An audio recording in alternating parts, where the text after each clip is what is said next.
These characters have been put into YouTube videos with adult themes, animated violence, and graphic humor. Elsagate is the name given to a bunch of disturbing and inappropriate videos being targeted towards children. We found your legs! Here, put them on! Thank you, Lanky Box! I feel much better! Often showing popular children's characters in violent and even sexual scenarios. And all you need to access it is a seemingly innocent meme search string. And the worst part, these terrible, god-awful videos, they're made for kids. Ads are everywhere. They're on TV, billboards, social media, even on snacks for your kids in your local grocery store. Now, there's nothing inherently wrong with advertising. Ads are meant to sell a product, and we all know this. The problem with advertising is within the ethics of how they are showcased and where. Children are a heavy topic in ethical advertising because they are a large and easy market, which means they rake in a lot of money. Most marketing for kids comes with bright, flashing colors and a popular character of some kind, since kids are easy to attract and swindle. This brings in the topic of this essay. Elsagate. The phenomenon of Elsagate is characterized by disturbing and sexualized content targeted towards children online. It serves as a stark reminder of the ethical complexities and the risks associated with marketing to children in advertisements. I mean, just look at the snack sections in grocery stores. All of this just so that little Timmy will beg mommy for a pack of gummies simply because Spider-Man is on it. So what happens when this scenario is altered? What happens when beloved characters like Spider-Man or Elsa are slapped onto the thumbnail of a video that seems harmless, but when clicked on, there is in fact a slew of gore and sexual imagery instead? YouTube is a social media platform made for anyone and everyone to create videos of virtually any kind. However, there are guidelines against excessive adult humor or cursing, sexual images, and scenarios, especially depicting children, gore, extreme violence, harassment, and hate speech of all inappropriate topics and visuals. YouTube will then reward creators after they reach a certain number of milestones, granting the creators the opportunity to be monetized for their videos. The cycle then goes as follows: make a video long enough for implemented ads and viewer retention, get views, get paid, repeat. Now, there are plenty of honest creators out there who put in the work and the effort for their content, and then there are the nightmares known as content farms.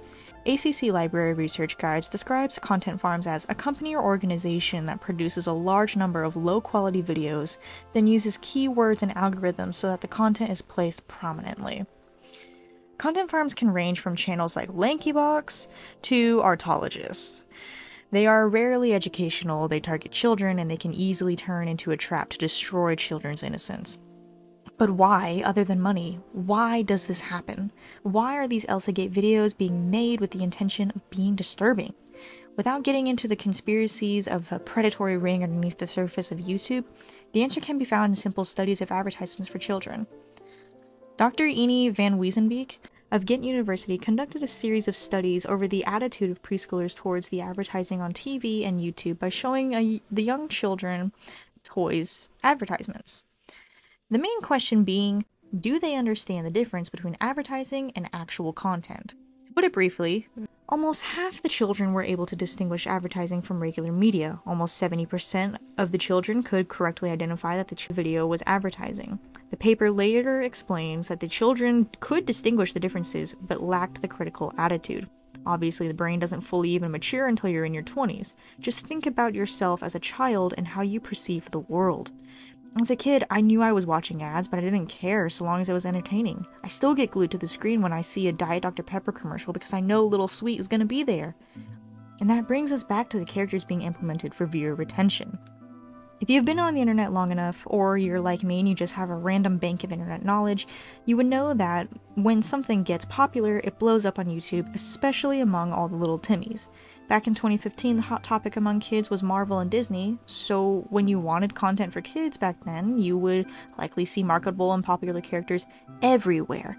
Batman, Spider-Man, Hulk, Peppa Pig, Elsa, Mickey Mouse, Doc Mick, frickin' Stuffins, any memorable kids character.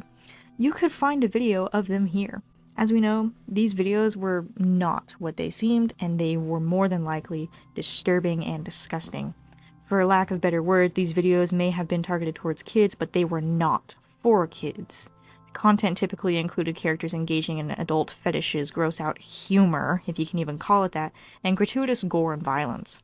Characters would intake excrement from other characters, hurt each other in unimaginable ways that weren't Tom and Jerry-style violence, and so much more.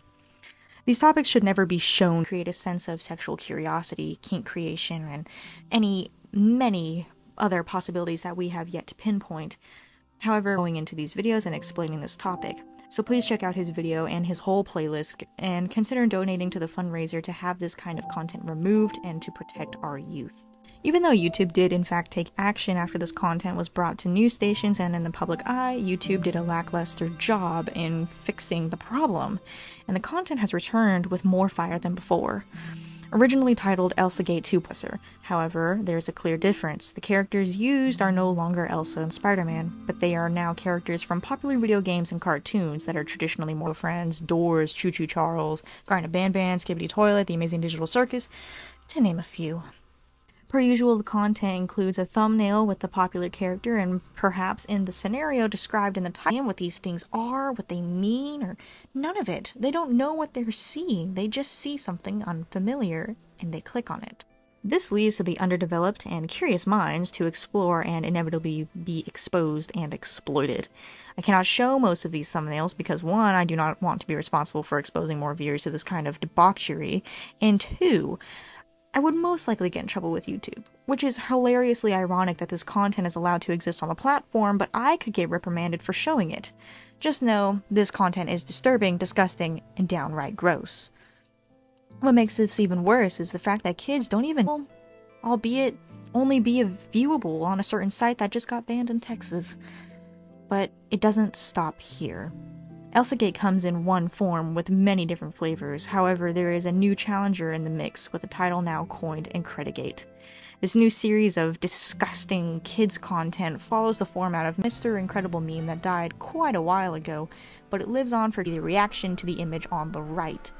This is harmless enough, however the imagery being used alongside Mr. Incredible has been replaced by predominantly sexualized content. In this case, the pictures used is typically of these popular game incredible to kids since they aren't really villains and they have a cute and recognizable exterior, not to mention they are easily sexualized. Now that I have promptly introduced all of this really nasty stuff, I would like to present the even darker side to this, and I will be playing a few bits from Raymundo on the matter. YouTube has been hosting not safe for work content for a while now, and a lot of it was directly targeted towards young children. There were thousands and thousands of playlists using cartoon search terms that were just filled with a bunch of really inappropriate videos, and then eventually some actual footage of the shows. So I made a second video about the playlist rabbit holes, and found that it is not just Hey Arnold, it is so many different cartoon shows, and they all netted basically the same playlist, sharing descriptions within each other, and they all featured this one very strange tech video, which was basically just a Vietnamese video of a man displaying that you could essentially make a stylus for your smartphone if you dip a Q-tip into some liquid. We've gotten rid of this content. However, there's a huge but to this. More YouTube employees had to watch my videos, which means that they are now aware of this, if they weren't before. For example, the things I covered in my video were Hey Arnold full episodes. If you look that up now, you're barely going to find any playlists. There might be one or two, but not nearly as much as there used to be. Raymundo discovered that the initial playlists existed for the sake of view phishing. If you have a playlist on YouTube, it'll autoplay the next video on the list. So the NSFW video would be really short and placed as bait, and then the random tech or life hack videos would play right after and collect the view. So the system is simply a bunch of bots putting in search terms and compiling videos for ad revenue, not a predatory ring as many have speculated. But even though these playlists may not have been created by and for predators, these videos of sexual content and gore still exist and are still being made with the intention of targeting children, because no sane adult would click on these videos. So is there a predatory ring running these kinds of channels? Well, we don't know. But there is a good chance that there is, and we should be cautious nonetheless and do everything in our power to remove these videos and these channels. I did my own bit of research for this video, mainly because I wanted to show new pieces of the pie that haven't been visually covered by Raymundo or The Beak. I did manage to find the Flipbook channel that most Elsagate 2.0 videos talk about, and they do not even try to pretend that it is not NSFW content being shown. The thumbnail is either a cropped version of the climax of the NSFW art, which is always stolen from the artist, and then that frame is never actually shown in the video, but something close enough is. Even when you rewind and looked at the most played part of the video, you can see that the most sexualized part is the most replayed. You cannot deny the facts, and it is obvious that the sexual curiosity and unmonitored internet access of children is what drives these videos and therefore drives the revenue. And children will never put in their real age, and that's why these videos say they are mostly viewed by 20-year-olds, that may be true in some regard. However, it's obvious that this is child bait. In the end, we may not have damning proof of a predatory ring running the content on YouTube for children, but we can see that children do actively search and watch these videos. And although I started this video by explaining advertising, it may seem like I have drifted from that topic. I actually haven't. Like I explained earlier, YouTube pays its creators, and if these creators are constantly targeting a large audiences, which is children, on YouTube, it only makes sense to profit off of something such as Elsagate. Money has no regard for your children's safety. Even outside of YouTube, these leeching channels are still out there and constantly advertising to children. Take Roblox and Minecraft channels like AFMAO and LankyBox. These two channels are not Elsagate, but they dominate children's gaming on YouTube and have deals with Roblox-themed snacks like Fruit Blocks and Juice Blocks, which are basically just fruit snacks and juice boxes that have the YouTubers slapped on the packaging. What adds to this and preys on children for more money, so regardless, children are being advertised to and profited off of through YouTube, and although these fruit snacks aren't bad, it adds fuel to the fire, especially since AFMAO does a lot of oddly sexual thumbnails and pregnancy-related content, and I have a whole video about her on the channel you should check out. First time we talked about Elsagate 2.0 online, and it's just by Raymundo in his videos as he goes into extreme depth of these pieces of horrific content, and he just recently partnered with The Beak to make another one about the Incredigate phenomenon. If you care and you understand how detestable this kind of behavior is, I implore you to take action. Report these videos, report these channels, bombard YouTube until they do better to protect the youth and keep our platform clean. We do not want to harbor a nest of to be destroyed. I know this video was a sharp contrast to my typical let her start running. In the meantime, I would like to thank you all if you watched this video to the very end. This kind of thing gets me very emotional, and I hope it does the same for you, because this is we want to take action against this problem. Once again, go to Raymundo's channel and watch his video on the topic. He also has a fundraiser for this entire thing, so please help where you can. It only takes 5 minutes at most to report just one of these channels, and I know we can.